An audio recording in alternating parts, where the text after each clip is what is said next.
el sistema familiar o la mediación familiar es muy amplia. Entonces yo me enfoqué en el perdón dentro de la mediación familiar.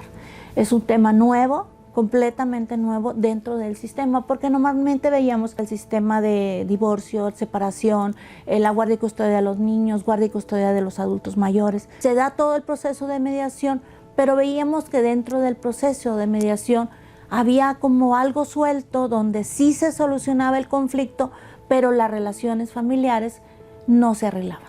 Cuando nosotros iniciamos una mediación, primero llega una persona al centro, casi siempre llega el más afectado, el que ya no puede con los niños, el que ya no puede cuidar solo a la mamá o al papá, es el que llega y pide asesoría de cómo los podemos ayudar.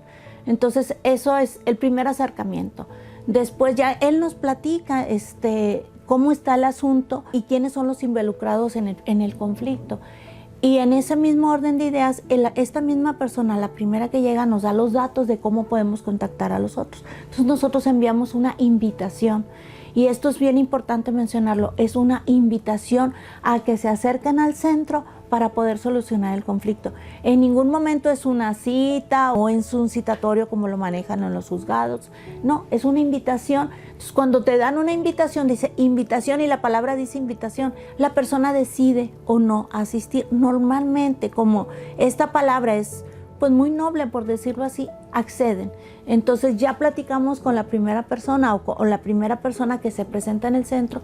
Cuando le enviamos la invitación y ellos vienen y nos platican cómo está el asunto, entonces ya tenemos entre ellos una premediación y es cuando ya los invitamos ahora sí a lo que es la mediación. Y ahí inicia el proceso de mediación, porque primero llegan enojados, después dialogan y al final ellos con esa orden de ideas o esa lluvia de ideas que dieron pueden decir, bueno, vamos a hacer esto. Ellos mismos van haciendo su acuerdo y al final se firma un acuerdo. Pero ellos lo deciden, no lo decide un juez. Entonces, cuando tú tienes ese poder de decisión, es mucho más fácil de que ellos cumplan ese acuerdo. Ahora, habrá personas que nos dicen, es que ¿y si no cumple?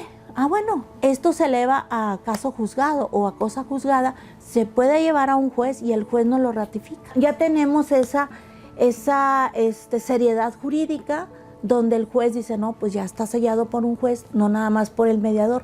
Pero lo más importante es aquí las firmas que aparecen de las partes, porque ellos ya se pusieron de acuerdo, ellos ya decidieron cómo lo van a arreglar. Entonces eso es bien importante porque nosotros vemos todo ese proceso donde las personas a través del diálogo solucionan los conflictos. El 99% o 98% de los acuerdos que se firman en mediación se cumplen. Eso es bien importante. Al otro 2%, a veces hasta un 5%, no se cumple precisamente por eso, porque alguna de las partes no estuvo completamente de acuerdo cuando firmó. Dentro de la investigación que yo realicé, yo encontré 9 elementos importantes que se pueden llevar para que se dé ese proceso de mediación. Estos 9 elementos yo los puse en práctica aquí en Monterrey, específicamente, bueno, en el Centro de Mediación de San Pedro.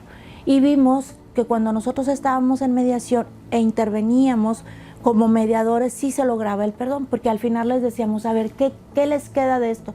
No, pues lo entendí, yo entiendo que tuve la culpa, yo entiendo que no hice las cosas bien, y en ese momento piden disculpas o piden perdón. Y veíamos que al final de la mediación se daba el perdón. Muchas veces se daba el perdón y te perdono, pero no te quiero volver a ver. Te perdono, pero tenemos que seguir conviviendo por nuestros hijos o por nuestros padres. Y te perdono y nos reconciliamos y como si no hubiera pasado nada. Entonces lo veíamos que sí se da dentro del proceso de mediación. Cuando yo perdono, yo me libero, yo me alivio. Entonces lo vimos que era muy factible aplicarlo dentro de los procesos en general de mediación. Entonces lo estamos aplicando, vamos a empezar a aplicar en todo lo que es mediación escolar, en la mediación comunitaria, porque los conflictos con los vecinos, ustedes sabrán, se pelean por nada y luego se pelean para toda la vida y es algo muy sencillo que se puede solucionar. A lo mejor nosotros podríamos decir, dentro de la universidad se llevan investigaciones muy importantes en medicina, en física, en química.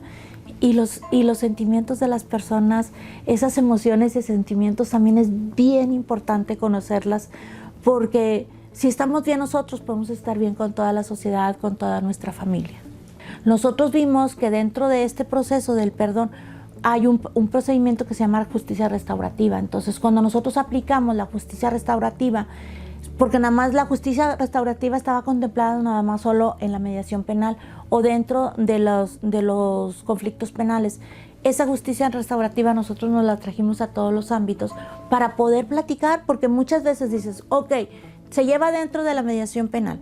La persona que asesinó o mató a alguien se enfrenta con la víctima o con la familia de la persona fallecida. Dices, no se va a poder. No, sí se puede. Estos encuentros víctima-ofensor se llevan a cabo, ellos dialogan y es cuando surge el perdón.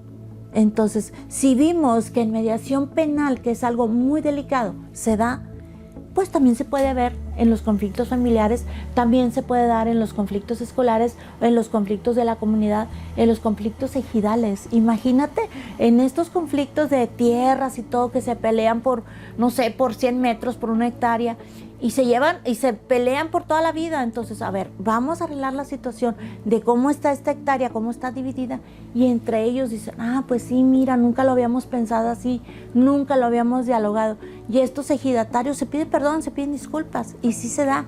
O sea, nosotros ya tenemos todo un protocolo de cómo podemos llevar a cabo la mediación para que al final las personas que intervienen en la mediación puedan lograr a perdonarse o mínimo a pedir una disculpa, porque es importante a veces decir, me equivoqué, te pido una disculpa o te pido perdón. Entonces sí es importante que estos veranos que lleva la universidad se sigan promoviendo, porque vamos a involucrar a más jóvenes que son dentro de nuestra comunidad universitaria, que son dentro de esta comunidad de neoleoneses, esta comunidad de mexicanos, porque nos llegan muchos extranjeros y los mexicanos y los de aquí, entonces tenemos que involucrarlos también. Entonces es importante que ellos también conozcan lo que la universidad nos ofrece, porque a veces no lo conocen y no lo hacen. Entonces, si les estamos diciendo, mira, en la universidad hay veranos, hay posgrados, hay maestrías, hay doctorados, hay especialidades, entonces esto les llama mucho la atención.